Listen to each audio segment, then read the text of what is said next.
ब्रह्मचर्य का पालन किया और आज आप कहते हो हमारी बेटी से विवाह कर लो। ये बेटी कहां से आई जब विवाह नहीं किया तुमने? पितामह भीष्म ने कहा अर्जुन तू पहले भी छोटा था, तू आज भी छोटा था और हमारे लिए तू बराबर छोटा ही बन करके रहेगा। मेरी बेटी है। कौन सी बेटी है पितामह? इतिमति रूपी कल्पिता वितृष्णा भगवती। पितामह कहते हैं केशव हमारी बेटी का नाम जो है वो बड़ा अद्भुत है और हमारी बेटी भी जो है वो भी बड़ी अद्भुत है, बड़ी सुंदर है। बस आप मना मत कर देना, आप विवाह कर लेना इसके साथ। कौन सी बेटी है भीष्म की? इतिमति रूपी कल्पिता। हमारी जो बेटी है वो कौन है? मति। इतिमति रूपी कल्पिता। हमारी बेटी का नाम है बुद्धि मति। ये बुद्धि रूपी ही तो बेटी है जिस बेटी के अंदर आज तक हमने कोई भी दोष उत्पन्न होने ही नहीं दिया। तृष्णा भगवती, कोई तृष्णा है ही नहीं उसके मन में, कोई स्प्रिया है नहीं, कोई मात्सर्य नहीं, कोई लोभ नहीं, कोई लालच नहीं, कोई दम्भ नहीं, कोई पाखंड नहीं, बिल्कुल निर्मल है हमारी पुत्री। आप इसका वर्णन कर लो ना कैसे। भगवान ने पितामह भीष्म से तथास्तु कह दिया।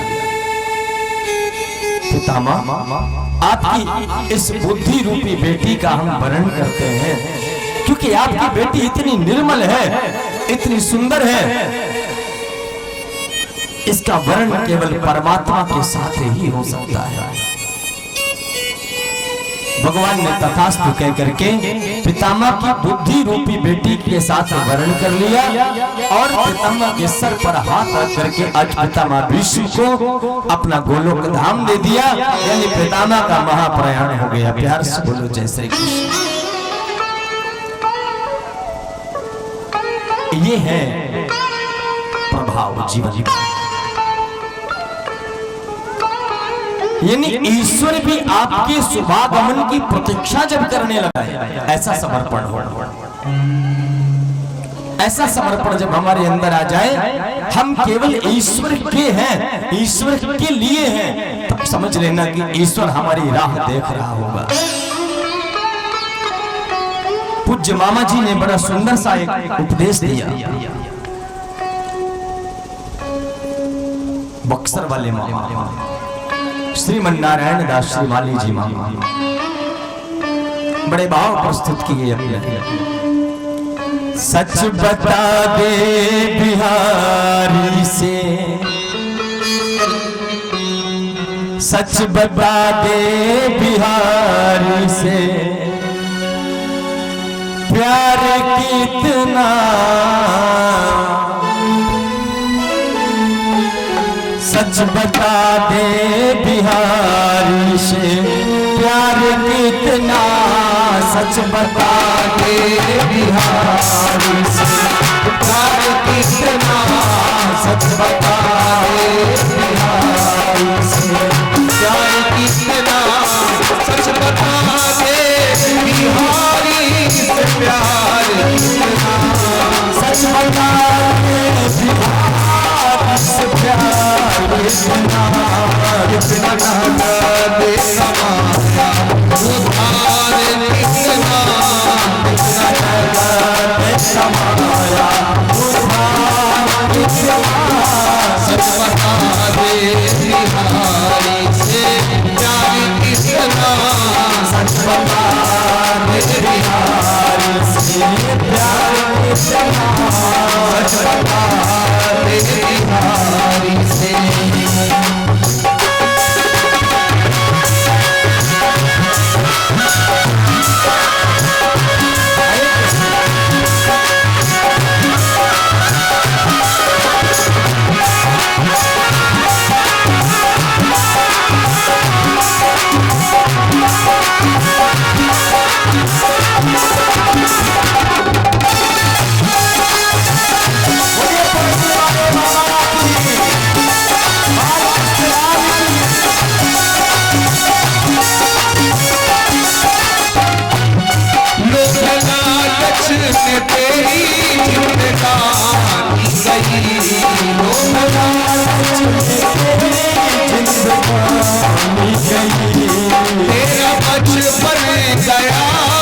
और जवानी गई, तेरा बचपन और जवानी गई, रात दिन पास की ही रवानी रही, रात दिन पास की रवानी रही। ओ तेरे विषयों की सारी कहानी रही, तेरे विषयों की सारी कहानी रही। किया तुमने और पाप उपकार कितना किया तुमने और पाप उपकार कितना, सच बता दे बिहारी से प्यार कितना, सच बता दे बिहारी से प्यार कितना, हो सच बता दे बिहारी से प्यार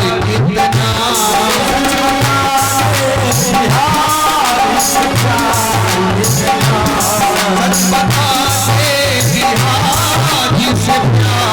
कितना, सच बता दे बिहारी से प्यार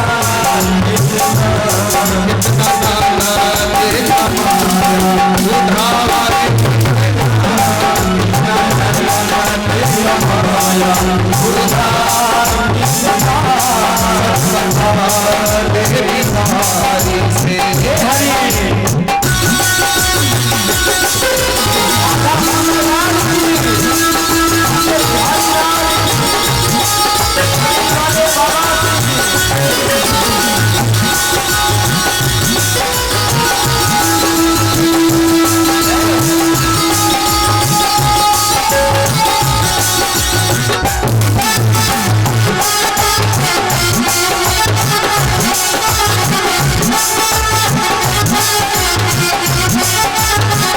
प्यार कितना, कितना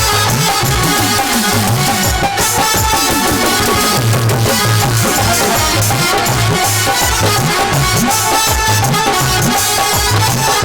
उधार नाई धरती रही नाम धरती रही, नाई धरती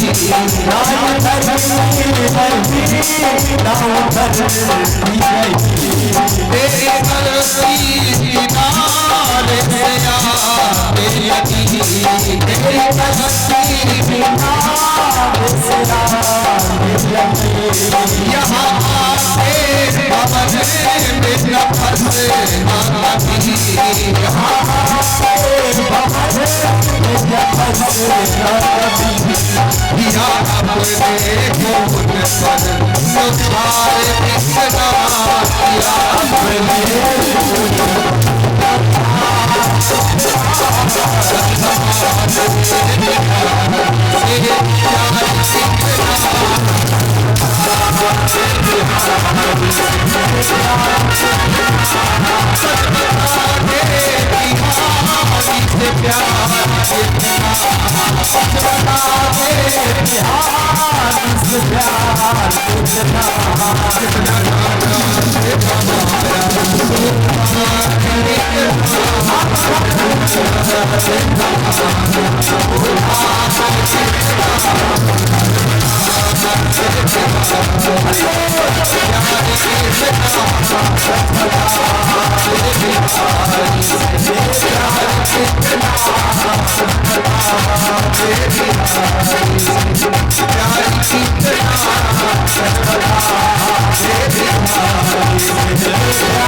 हो सही घोर गम रंग नाई धरती रही नाव धरती रही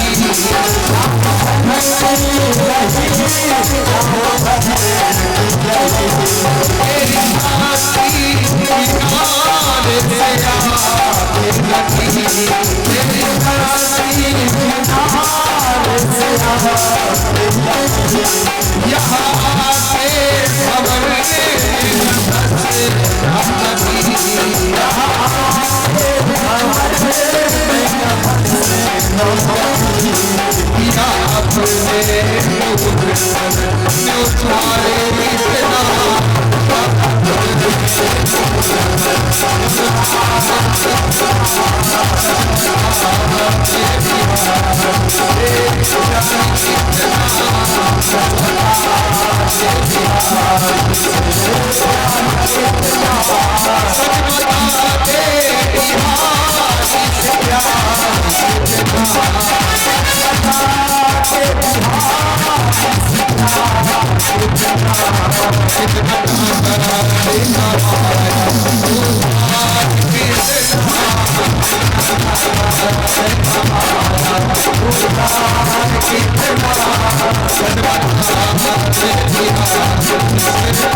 बोले बाल कृष्ण लाल की। पुरुष तो मिलेगा जो अधर्म के इस साम्राज्य को नष्ट करेगा। सदा नंदी नंदी जगत पतिधारी पशुपति सदा श्रद्धा भक्ति भवयुग भवानी पाहि माम। एक भी अगर एकला कोई हमको धर्म को मिल जावे, एक भी कोई महापुरुष अगर हमको मिल जावे ना, तो आज भी धर्म की स्थापना इस पृथ्वी पर हो सकती है, लेकिन वो सच्चा महापुरुष। वो वृषभ कहता है, परीक्षित जी ने पूछा कि आपके ये पैर किसने तोड़ दिए, पैर कैसे टूटे आपके? क्योंकि आपके 3 पांवों में तो चोट लगी है, टूट चुके हैं। एक पांव आपका साबुत बचा जिससे आप लड़खड़ा करके चल रहे हो। बैल कहता है, महाराज सत्यम शौचम दयादानम धर्मास्त्र चतुर्विधा। महाराज सत्य रूपी मेरा जो पहला चरण है वो तो टूट चुका है, क्योंकि अब दुनिया में लोग सत्य बोलना पसंद नहीं करते हैं। न कोई सत्य बोलना चाहता है और न ही कोई सत्य सुनना चाहता है। और जबकि मैं निश्चय पूर्वक कह सकता हूं कि आज भी अगर आप सत्य का आचरण करने लगे, सत्य सुनने लगे, सत्य बोलने लगे, तो मैं निश्चय पूर्वक आपको ये विश्वास दिला सकता हूं अपने व्यासपीठ से, आपको जीवन में 100% लाभ होगा ही। कभी घाटा नहीं किसी को हो सकता, कभी नहीं होगा। क्यों? धर्म न दूसरी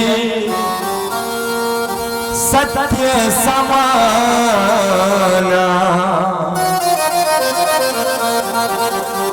आगम निगम पुराण बताना।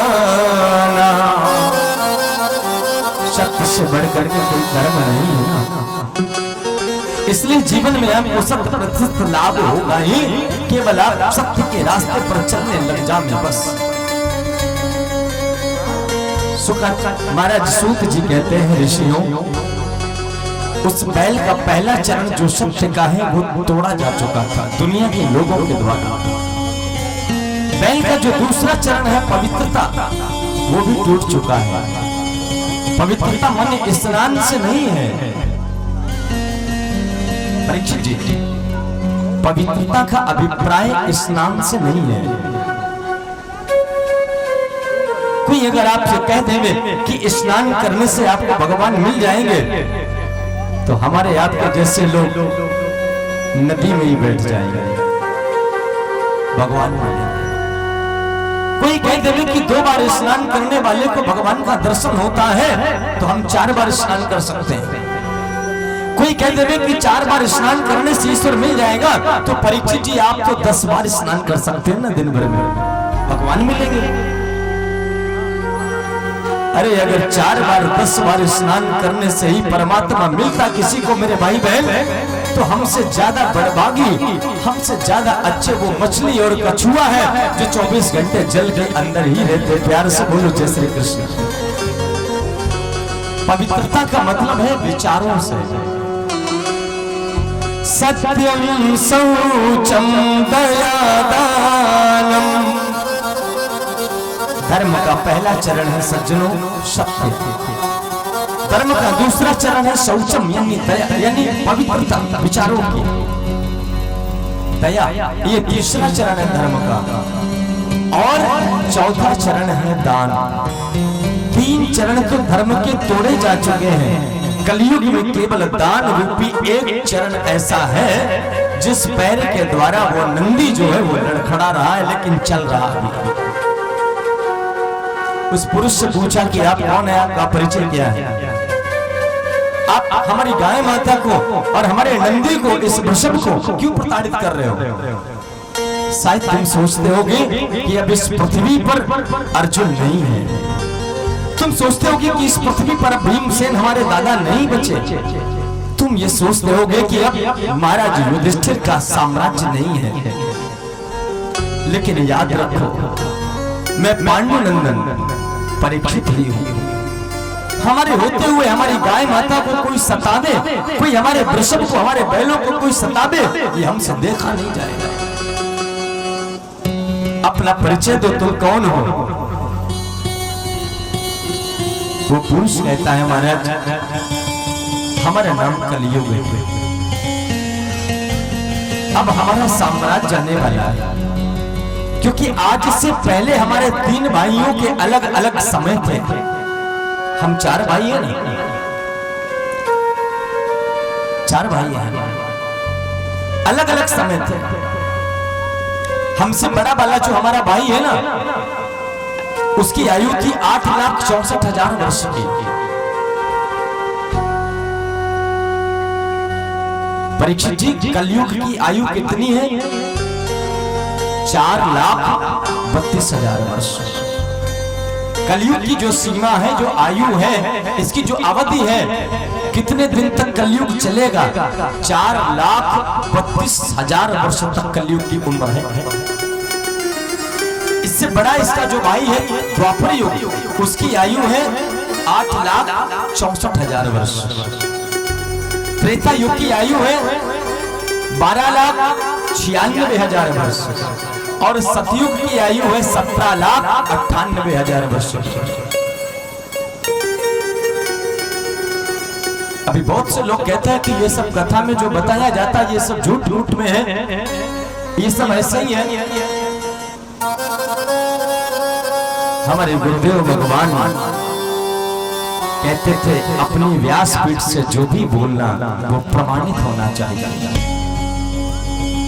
वो शास्त्रोक्त होना चाहिए, वो शास्त्र सम्मत होना चाहिए, और नहीं तो व्यर्थ का वक्तव्य देने से न तुम्हारा कल्याण हो सकता है और न श्रोताओं का कल्याण हो सकता है। जोर से बोलो जय श्री कृष्ण। आज लोग कहते हैं ये व्यासपीठ, अरे आज व्यासपीठ नहीं तैयार हुआ। बहुत लोगों के मन में ये बात आ जाती है कि ये तो पंडितों ने, ये ब्राह्मणों ने ये भागवत लिख दी, ये व्यासपीठ बना दिया, एक बिजनेस हो गया। ऐसा नहीं है मेरे भाई बहन। हमारी व्यासपीठ जो है वो आज से नहीं, कोई 100-200 वर्ष पुरानी नहीं है, कोई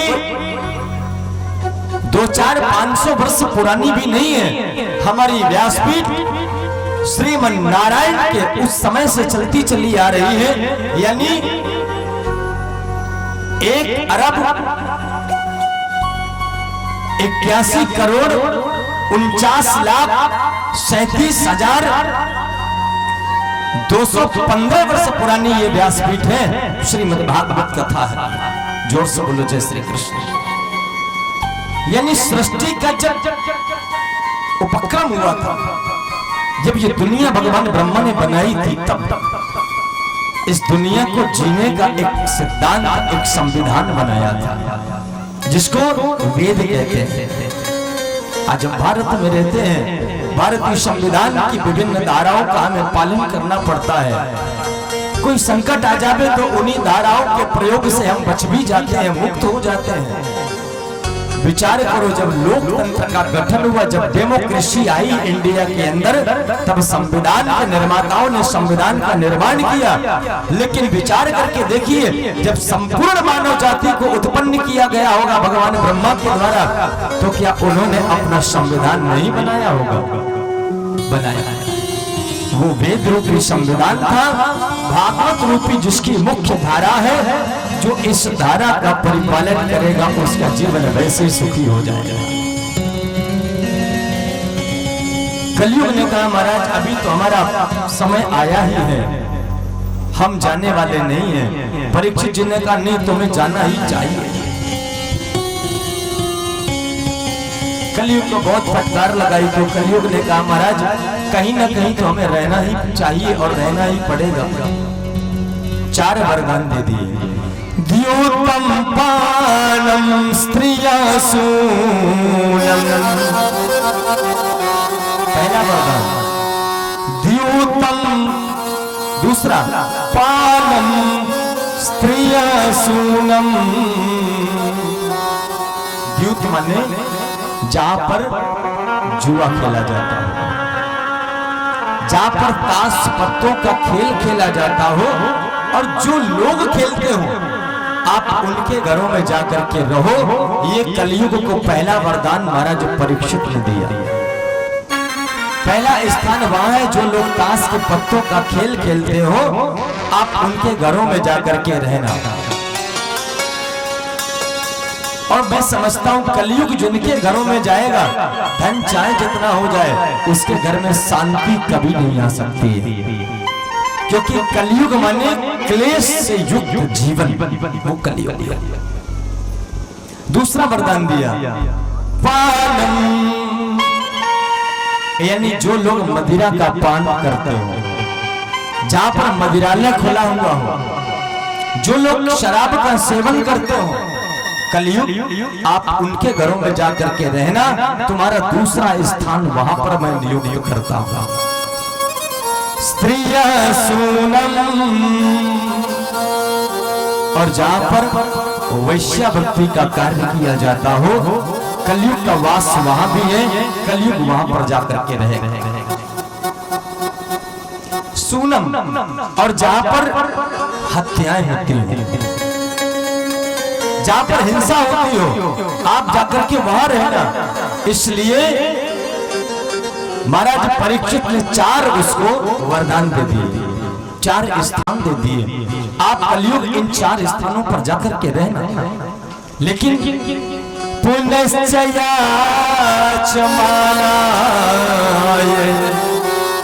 जात रूपम मदा प्रभु। जब कलयुग ने पुनः याचना की, महाराज जी अपने मन से आपने 4 वरदान दिए हैं, हमें 4 स्थानों का हमें राजा बना दिया है। ये आपने अपने मन से दिए, लेकिन मेरा भी तो मन है ना। हम भी एक वरदान आपसे अपनी स्वेच्छा से मांगना चाहते हैं। बोलो कहां हम जाकर के रहेंगे? कह दिया महाराज परीक्षित ने, तुम सुवर्ण में जाकर के रहोगे। ततो नृतम मदम कामम रजो वैरम पंचमम। आप जाकर के सुवर्ण में रहोगे, सोने में जाकर के रहोगे। इसका मतलब आप लोग ये न समझ लेना कि सोने में कलयुग रहता है तो सोना पहनना नहीं चाहिए, ऐसा मत अर्थ निकाल लेना। भगवान कृष्ण कहते हैं धातु नाम अस्मि कांचनम, मैं धातुओं में सोना हूं और सोना सबसे महंगी धातु है। भगवान कहते हैं मैं धातुओं में सोना हूं और जो भी सोने का दान करेगा, जो भी सोने को पहनेगा, उसके ऊपर हमारी पूरी कृपा रहेगी। जोर से बोलो जय श्री कृष्ण। आप सोना पहनो,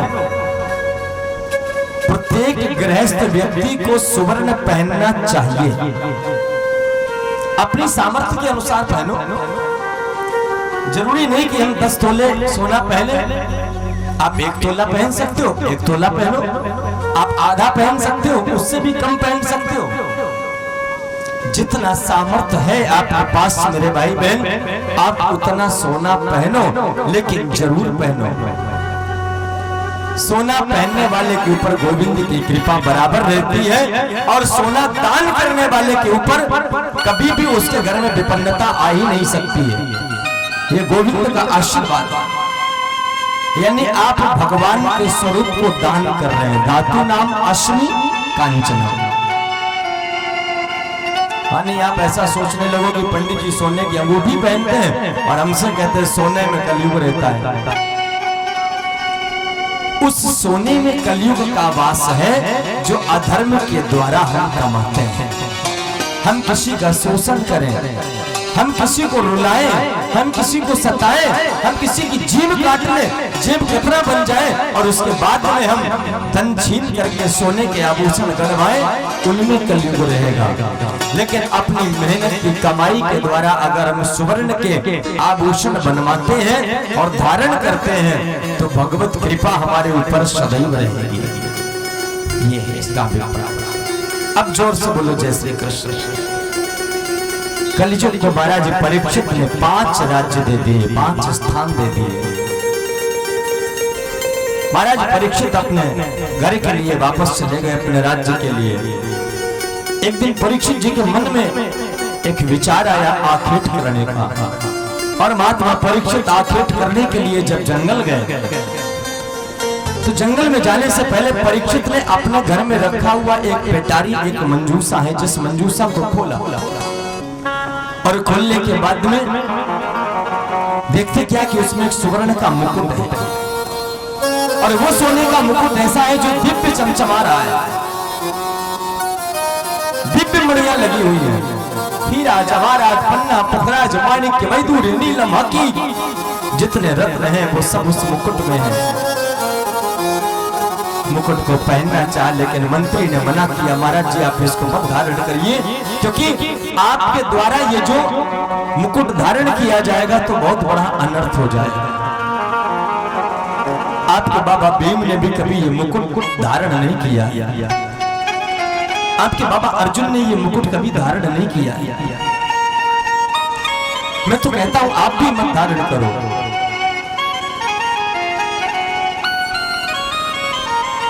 अच्छा कभी कभी लोग क्या करते हैं,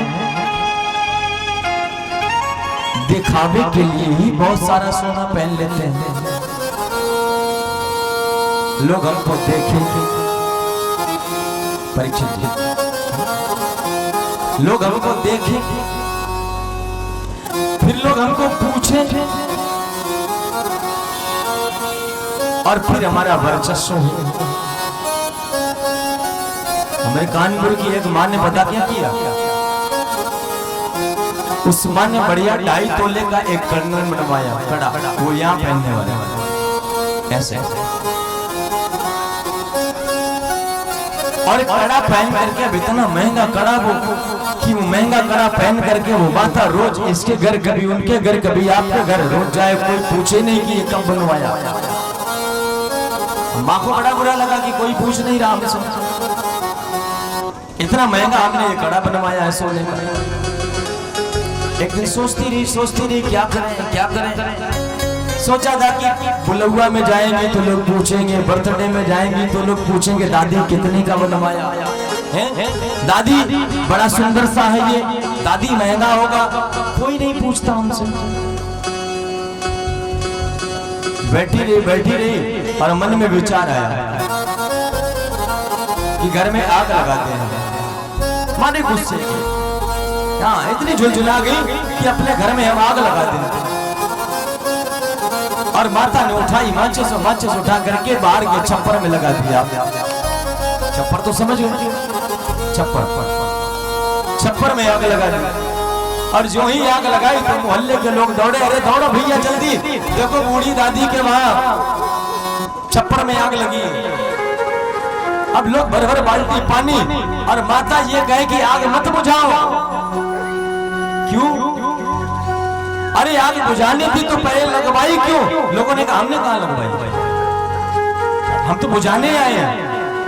उस बूढ़ी माँ ने कहा बुझाना चाहते? बोले हाँ। बोले इधर बुझाओ, देखो उधर आग लग रही है, उधर जाओ देखो उस तरफ, क्योंकि वो कंगन यहां पहने थी। उधर जाओ। तब तक एक बालक ने पूछ लिया, कोई हमारे जैसा रहा होगा। बोले दादी हमें लगता है ये सोने के कंगन है, बड़े आपके कड़े अच्छे लग रहे, कब बनवाए? तेरी ठठरी फूक जाए।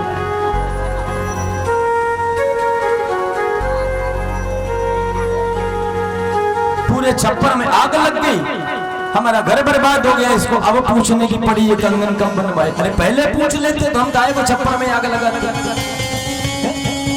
पहले ही पूछ लेना चाहिए था तुमको।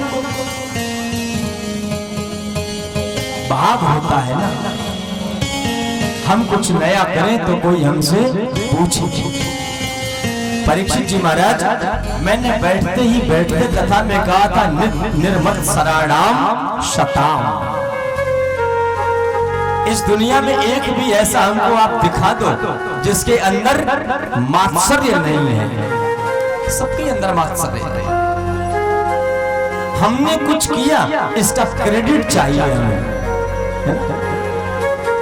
आप धर्म करो, आपको क्रेडिट चाहिए। कोई दान करे, उसको क्रेडिट चाहिए। हम कथा सुना रहे हैं, हमको क्रेडिट चाहिए। ये संगीत बजा रहे हैं, इनको क्रेडिट चाहिए। ये साउंड वाले कहेंगे हमने अच्छी सर्विस दी, हमको भी क्रेडिट चाहिए। निर्वत्सराणाम शताम। सताम माने सज्जन। सज्जन तो वो कहलाएंगे दुनिया में जिनके अंदर मात्सर्य नहीं होगा, जो कुछ करने के बाद में क्रेडिट नहीं चाहेंगे। प्यार से बोलो जय श्री कृष्ण। महाराज परीक्षित को मंत्री ने मना तो किया, लेकिन परीक्षित जी नहीं माने, और परीक्षित जी ने उठाया वो मुकुट और धारण कर लिया। कलयुग ने देखा कि इससे अच्छा मौका मिलेगा ही नहीं। कलयुग ने मुकुट में आकर के अपना स्थान ग्रहण किया, और जैसे स्थान ग्रहण किया ही था कलयुग ने, परीक्षित जी घोड़े पर सवार होकर के जब जंगल में गए तो मति भ्रमित हो गए। यानी जैसा हम सोच रहे थे उसके ठीक विपरीत हो गया। परीक्षित जी की ऐसी मति भ्रम हुई कि परीक्षित ने क्या किया, एक मरा हुआ सर्प पड़ा था, वो सर्प लिया और महात्मा समीक के आश्रम में जाकर के समीक महात्मा के गले में पहना दिया। घोड़े पर बैठे वापस चले आए। महात्मा बनता है, इस देश का मैं चक्रवर्ती सम्राट हूँ, अरे मैं यहाँ का राजा हूँ। महात्मा को हमें हमारा अभिवादन करना चाहिए था।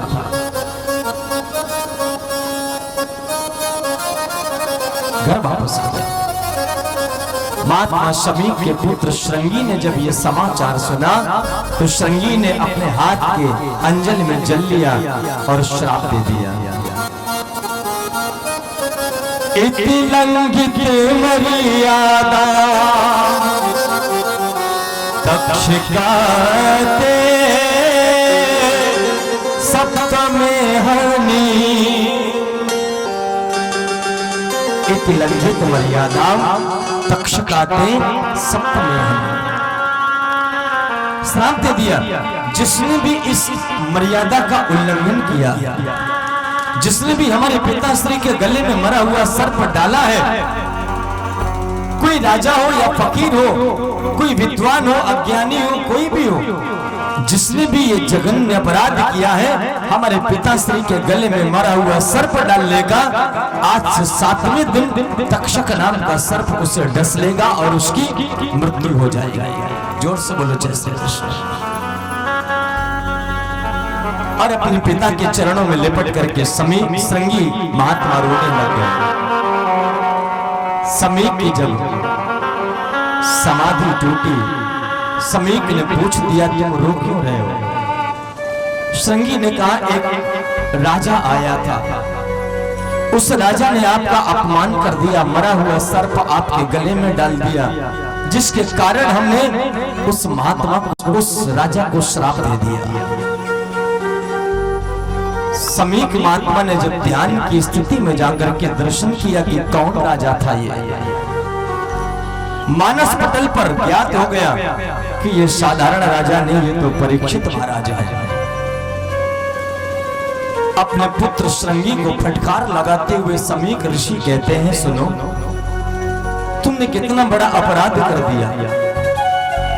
जिस राजा के होने से हमारा पूरा साधु समाज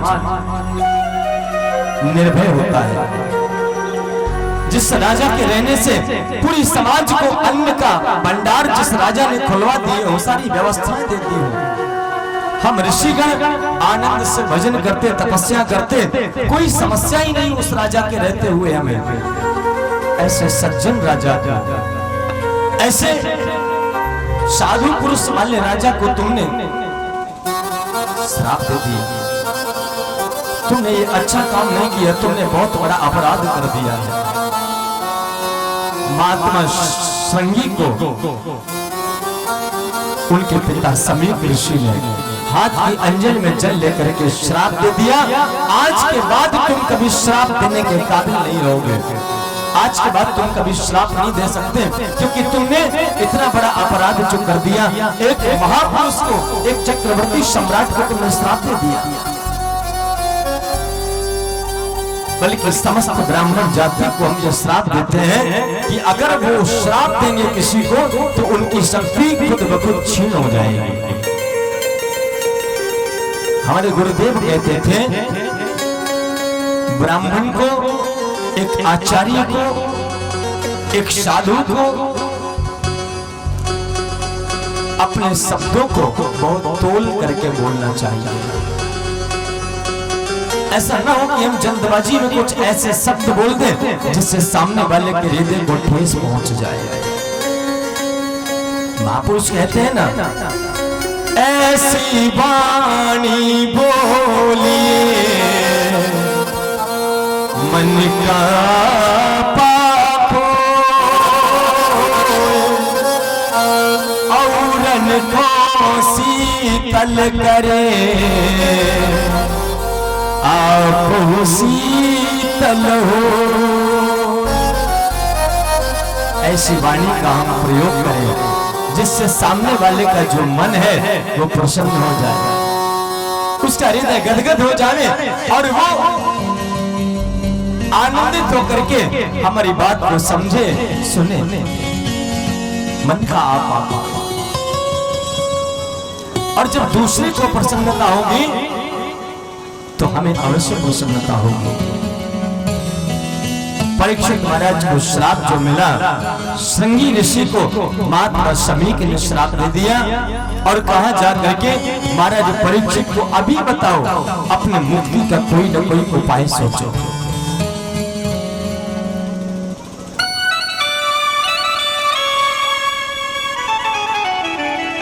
और सच्ची बात तो यही है, मुक्ति का उपाय कहां से मिलेगा?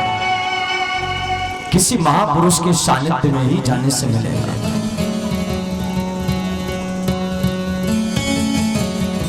मन हो जा दिवनिया रे, मन हो जा दिवनिया रे, श्याम जी के चरणों में मन हो जा दिवनिया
मोती कन्हैया रे, मोती कन्हैया रे, राम जी के चरणों जाति बनिया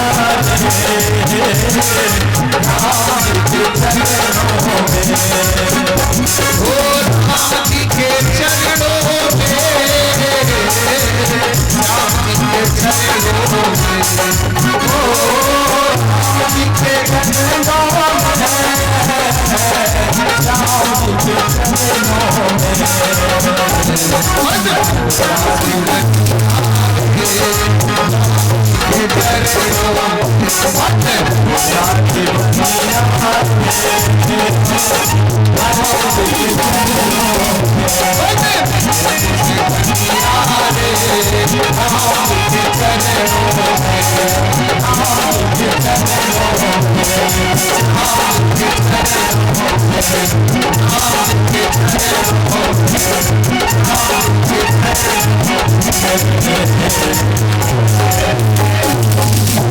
बोले बाल कृष्ण लाल की, बोले पड़वी वाले महाराज की।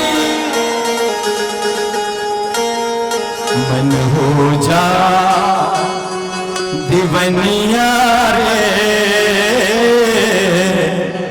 राम जी के चरणों में। हमारे पूज्यपाद श्री राम पहलदास जी महाराज संकट मोचन धाम ब्रह्मावर्त विपुल, बड़ी सुंदर सुंदर रचनाएं लिखी उन्होंने ये रचना लिखकर हमको भेंट की थी। श्री राम पहलदास जी महाराज, मेरे कहने का जो अभिप्राय है ना मेरे भाई बहन, वो यही है केवल आपको जीवन में शांति प्रदान कौन कर सकता है। संपन्नता से शांति नहीं आती है, संपन्नता से सुविधाएं बढ़ सकती हैं, सुख बढ़ सकते हैं, संसाधन बढ़ सकते हैं, लेकिन शांति नहीं आ सकती है। शांति यदि चाहिए तो प्रभु के श्री चरणों से जुड़ना ही पड़ेगा। महाराज परीक्षित को जब ऋषि कुमारों ने जाकर के बताया कि आप अपने मुक्ति का कोई न कोई उपाय खोजो ना, महात्मा परीक्षित आज अपने पुत्र जन्मेजय को राज सिंहासन पर बिठा करके 4 अंगुल की कौपीन को लगा करके परीक्षित जी महाराज सीधे गंगा मैया के किनारे पहुंच गए। परीक्षित जी के मन में एक आशा है, कोई महापुरुष आएगा हमको रास्ता बताएगा, कोई साधु आएगा हमारा कल्याण करके चला जाएगा। देश के बड़े बड़े अमलात्मा बड़े बड़े संत बड़े बड़े साधु परीक्षित जी की सभा में है, और परीक्षित जी ने सबसे एक प्रश्न किया, महाराज जी मृ मानस किम सर्वथा, मरने वाले व्यक्ति को क्या करना चाहिए जिससे उसका कल्याण हो जाए। किसी ने प्रश्न का उत्तर नहीं दिया, कोई भी राजा परीक्षित जी के इस प्रश्न का उत्तर नहीं दे पाए। चिंता लगी किसको? तत्र भगवान व्यास पुत्र हो। कौन आया? तत्र माने वहां, तत्र भगवान व्यास पुत्रो यत् रक्षया गाम तटा मानोऽनपेक्षा। आखिर कौन आया? तत्र माने वहां, आगमन माने आना हुआ। किसका? भगवान व्यास पुत्र। भगवान वेद व्यास की जो पुत्र हैं, जो स्वयं भगवान के स्वरूप में रहते हैं, जिनको सुखदेव कहते हैं। तत्र माने वहां, आगमन माने आना हुआ। और किसका? भगवान व्यास पुत्रो, भगवान वेद व्यास के जो पुत्र हैं, जिनका नाम सुखदेव है। कैसे? दिगंबरम यस्य विकीर्ण केशम, जो दिगंबर रहते हैं, जिनकी लखावलियां बिखरी हुई हैं, जिनके झड़ूले केस हैं, गौरांग वर्ण है, प्रलंब बाहु, और जिनकी लंबी भुजाएं हैं, ऐसे भगवान सुखदेव जिनके मुखमंडल पर बालू के कण जो है वो सुशोभित हो रहे हैं। अम्मा बैठ जाओ 10 मिनट केवल, फिर आरती करा देंगे। हाँ, पैसे तो खूब चढ़ाते जाओ, कोई मतलब नहीं। दक्षिणा क्षणा तो खूब चढ़ाओ, मना नहीं करेंगे, लेकिन तब चढ़ाओ जब आरती होने वाली हो। हाँ, अब देखो कितना बढ़िया आप लोगों का फोटो लिया जा रहा है यहाँ पे। देखो पीछे कैमरा है, लाइव टेलीकास्ट चल रहा है, बड़े बड़े एलईडी लगे हुए हैं इस पंडाल में, और बीच बीच में आप रुपये अगरबत्ती चढ़ावत रही हो तो कथा कब सुनिए, जोर से बोलो जय श्री कृष्ण। तो खूब चढ़ाओ, मना नहीं करिए, हम यही हमारे आए क्यों परीक्षित जी। लेकिन आरती के समय चढ़ा लेना, और 10 मिनट थोड़ा और आप लोग विराजो। तत्रागमन भगवान व्यास पुत्रो, तत्र माने वहां, आगमन माने आना हुआ, भगवान व्यास के जो पुत्र हैं सुखदेव जी, और है कैसे?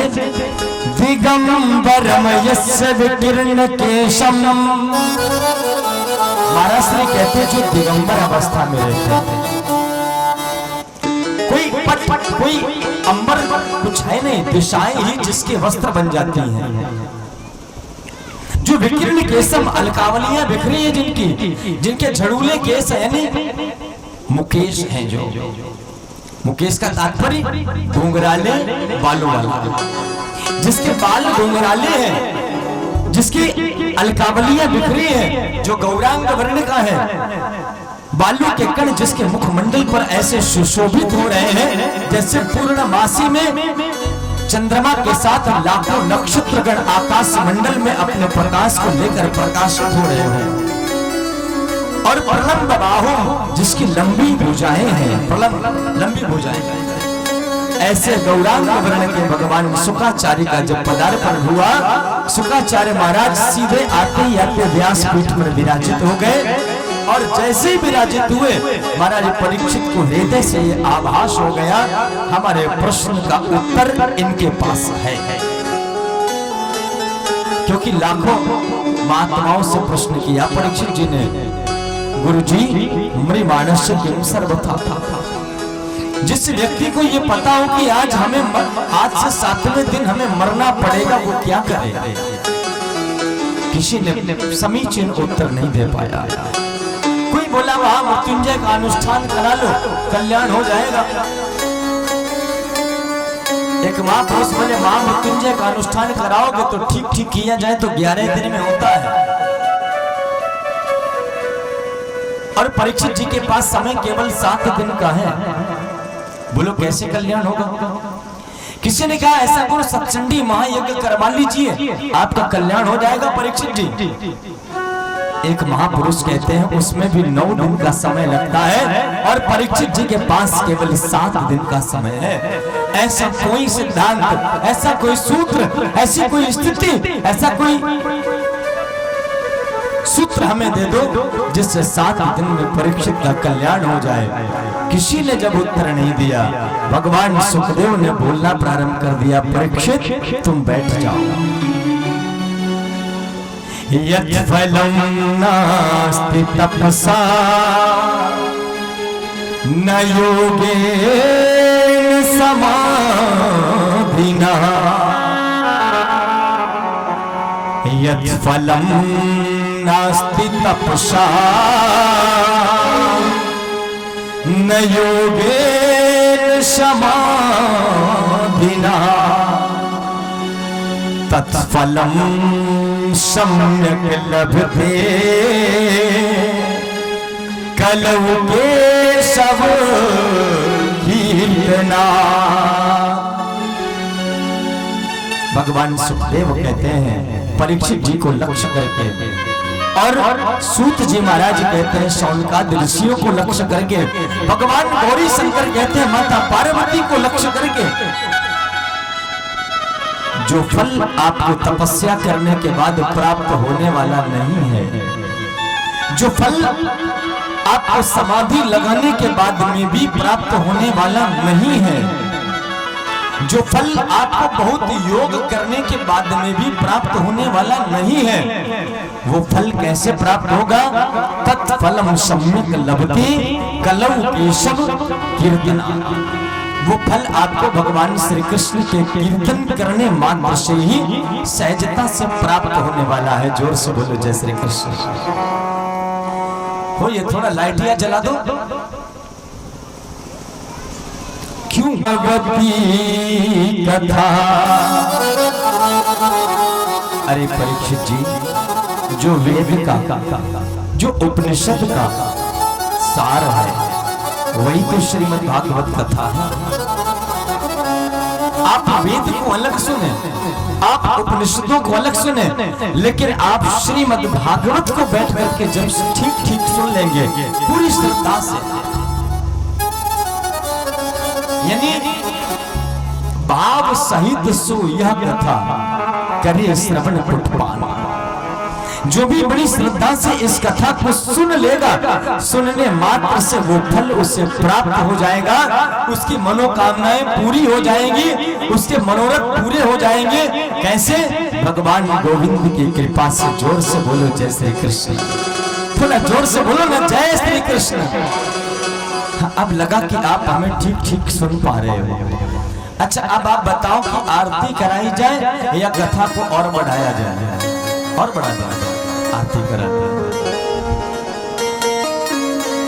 खत लिख लिख के भेजे सुन ले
अब सभी लोग सादर खड़े हो जाए।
श्री पुराण पुरुषोत्तम भगवान की श्री राधा वल्लभ लाल की श्री हनुमान जी महाराज की गौरी शंकर भगवान की सीतारामचंद्र भगवान की श्री पांडरी वाले सरकार की अपने अपने माता पिता की अपने अपने गुरुदेव भगवान की सनातन धर्म की धर्म की अधर्म का प्राणियों में विश्व का गौ माता की गंगा माता की भारत माता की नमः पार्वती पतये हर हर महादेव। अब माता जी चढ़ा लो जितने चढ़ाना है।